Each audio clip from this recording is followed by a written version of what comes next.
Episode 124. Setelah beberapa saat, dukun besar yang tadi pergi menghangatkan anggur kembali ke ruang pribadi. Dukun lainnya mengambil kendi anggur, memutarnya perlahan hingga cairannya jernih, lalu menuangkan satu mangkuk dan meletakkannya dengan hormat di hadapan Kinmu. Kinmu memandang mangkuk itu sambil tersenyum tipis. Anggur ini tidak diracuni, kan? Kedua dukun besar dari istana Mas Wallen langsung menundukkan kepala. Kami tidak berani. Kultus Master Qin. Kinmu tertawa pelan.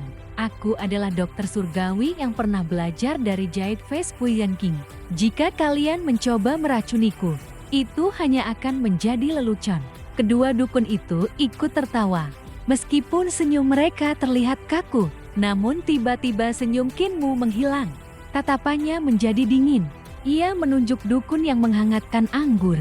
Minum. Wajah dukun itu langsung pucat. Kultus Master Qin, minum.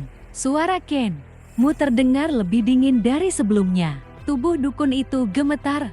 Dengan tangan yang bergetar, ia mengambil mangkuk dan meminum beberapa teguk. Tidak ada racun, katanya sambil memaksakan senyum.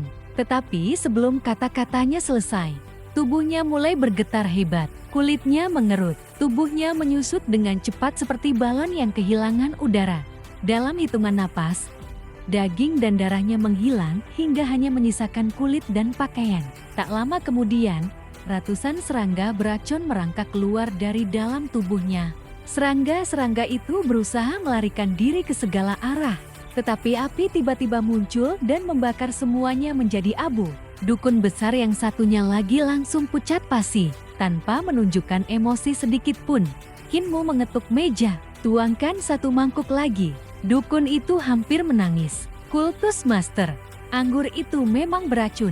Kinmu mengangkat mangkuk kosongnya. Racun itu tidak bisa membunuhku. Dukun itu tidak berani membantah. Ia segera menuangkan anggur lagi. Panggil para penari, perintah Kinmu. Suasana terlalu sepi. Tak lama kemudian, musik kembali dimainkan.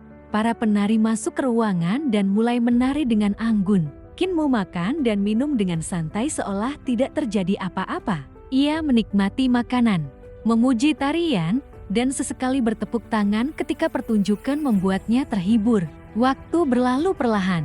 Ketika matahari mulai condong ke barat, Kinmu akhirnya melambaikan tangan dan membubarkan para penari. Anggur yang diminumnya mengandung racun perdukunan yang sangat mematikan. Racun itu berupa serangga khusus yang memakan tubuh dan jiwa korbannya dari dalam. Namun setelah menghabiskan hampir seluruh kendi anggur, Kinmu tetap duduk dengan tenang tanpa menunjukkan gejala apa pun. Semua racun telah dihancurkan oleh teknik Great Educational, Heavenly Devil dan Sri Elixir Overlord Body miliknya. Kinmu berdiri dari kursinya. Meja di hadapannya sudah kosong. Semua makanan dan minuman telah habis dilahapnya. Ia menggelengkan kepala perlahan. Sungguh mengecewakan. Tatapannya mengarah ke ruang kosong di sudut ruangan. Aku menunggumu begitu lama, Pangongso. Aku mengira kau akan menjadi lawan yang layak. Namun setelah hidup selama lebih dari 10.000 tahun, ternyata keberanianmu justru semakin kecil. Ketika kalah sekali, kau tidak berani muncul lagi. Apa gunanya mengejar mimpi jika bahkan tidak berani bertarung? Kedua dukun besar tidak memahami kepada siapa Kinmu berbicara, namun mereka dapat merasakan bahwa ada seseorang yang sedang didengarnya. Setelah mengatakan itu, Kinmu meninggalkan ruangan. Di sudut yang gelap, sesosok tubuh perlahan muncul. Itu adalah Pangongso. Wajahnya pucat, darah masih menempel di pakaian dan sudut bibirnya. Tatapannya dipenuhi keterkejutan dan ketidakpercayaan. Keterampilan pedang kaisar manusia, sungguh keterampilan pedang kaisar manusia. Ia berbicara dengan suara rendah.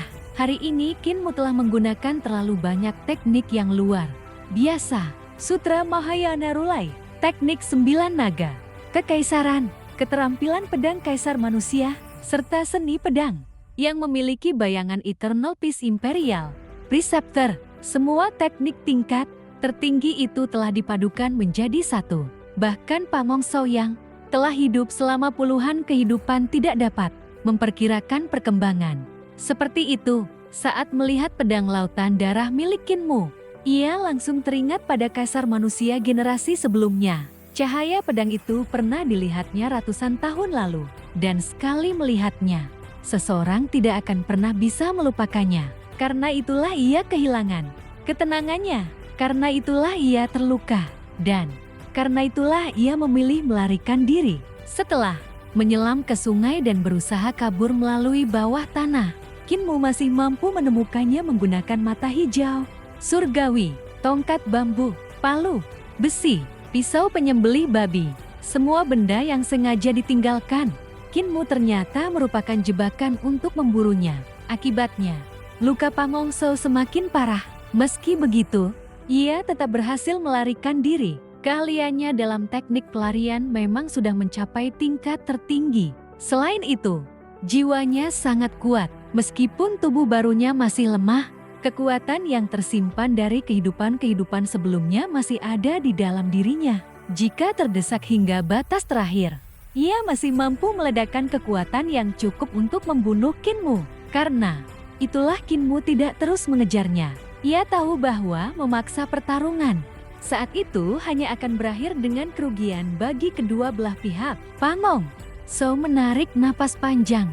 Jika organisasi itu mengetahui bahwa garis keturunan kaisar manusia masih ada, dunia pasti akan kembali bergejolak. Saat itu, dukun besar yang masih hidup mendekat dengan hati-hati. "Tuan, bagaimana luka Anda? Dan mengenai biaya jamuan tadi, kultus Master Qin belum membayarnya." Pangongso terdiam. Tatapannya menjadi dingin. "Aku tidak suka orang lain mengetahui bahwa aku kalah." Seketika, tubuh dukun itu membeku. Jiwanya seperti diikat oleh kekuatan tak terlihat. Sesaat kemudian, tubuhnya meleleh. Daging, tulang, dan jiwanya hancur menjadi abu. Yang tersisa hanyalah tumpukan pakaian kosong. Pangongso berjalan keluar dari Jade Fragrance Floor. Ia membayar seluruh tagihan sebelum pergi. Saat melangkah ke dalam bayangan, ia berpikir dalam hati, "Aku tidak bisa tinggal di ibu kota lagi. Jika Kinmu memberitahukan selir Bashan, seluruh kota akan mencariku. Namun selama aku bersembunyi dengan baik, bahkan Bashan tidak akan mudah menemukanku." Setelah itu, sosoknya menghilang ke dalam kegelapan. Tak seorang pun melihatnya lagi. Sementara itu, Kinmu telah kembali ke Imperial College. Ia langsung menemukan selir Bashan. "Pangongso memang monster tua dari Istana Emas Wallen. Aku berhasil melukainya, tetapi dia melarikan diri." Ekspresi Bashan langsung berubah. "Apa? Dia berhasil kabur? Kalau begitu masalahnya besar. Jika dia bersembunyi dan memulihkan kekuatannya, beberapa tahun lagi dia akan kembali menjadi ancaman besar. Kau baru berada di 6 arah realm. Cepat atau lambat dia akan kembali ke Seven Stars Realm, Life and Death Realm, bahkan mungkin Heavenly Bridge Realm. Kalau hari itu tiba, kau akan berada dalam bahaya besar." Kinmu tersenyum tenang. "Bukankah kakak senior masih ada?" Bashan menggelengkan kepala. "Aku tidak bisa melindungimu selamanya. Cara terbaik adalah menemukan dan membunuhnya sekarang." Setelah mengatakan itu, Bashan segera pergi dengan bantang hijaunya. Kinmu kembali ke kediaman cendekia. Namun semakin dipikirkannya, semakin tidak nyaman perasaannya. Kalau Bashan gagal menemukan Pangongso, bukankah monster tua itu bisa mengawasiku setiap malam? Bagaimana aku bisa tidur dengan tenang? Ia segera memutuskan untuk menggunakan jaringan Heavenly Senko guna mencari keberadaan Pangongso. Saat sedang berpikir, seorang pelayan datang menghampirinya. "Akademisi Qin, Anda sudah menjadi praktisi Devant Arts. Mulai hari ini Anda harus pindah ke Devant Arts Residence." Pada saat yang sama, para pelayan lain juga membantu Chen Wanyun dan Siung Xiang mengemasi barang-barang mereka. Keduanya kini juga telah berhasil menembus 6 arah realm. Chen Wanyun dan Siung Xiang segera menghampiri. "Kinmu, kami harus berterima kasih padamu. Tanpa Canon Computational Six Directions yang kau ajarkan, kami tidak mungkin maju secepat ini." Kinmu tersenyum. "Itu hanya hal kecil." Chen Wanyun dan Siung Xiang hanya bisa saling memandang. Bagi Kinmu mungkin itu hal kecil, namun bagi mereka, bantuan itu sangat besar. Dalam perjalanan menuju The Fine Arts Residence, Kinmu tiba-tiba teringat sesuatu. Putra mahkota akan segera meninggalkan ibu kota untuk membantu daerah bencana. Aku akan ikut. Kalau kalian ingin menambah pengalaman, ikutlah bersamaku. Shen Wanyan langsung menggalang keras. Tidak, setiap kali aku mengikuti Cult Master Qin, selalu ada bahaya besar. Aku lebih baik tinggal di akademi dan berkultivasi. Siung Xiang justru tersenyum cerah. Aku ikut. Tepat saat itu, seorang pelayan datang membawa perintah. Resmi, Akademisi Chen Wanyan. Putra mahkota secara khusus menunjuk Anda untuk ikut dalam misi bantuan bencana. Wajah Chen Wanyan langsung membeku, sementara Kinmu dan Siung Xiang tertawa. Sepertinya, suka atau tidak suka, Chen Wanyan tetap harus ikut dalam perjalanan berikutnya.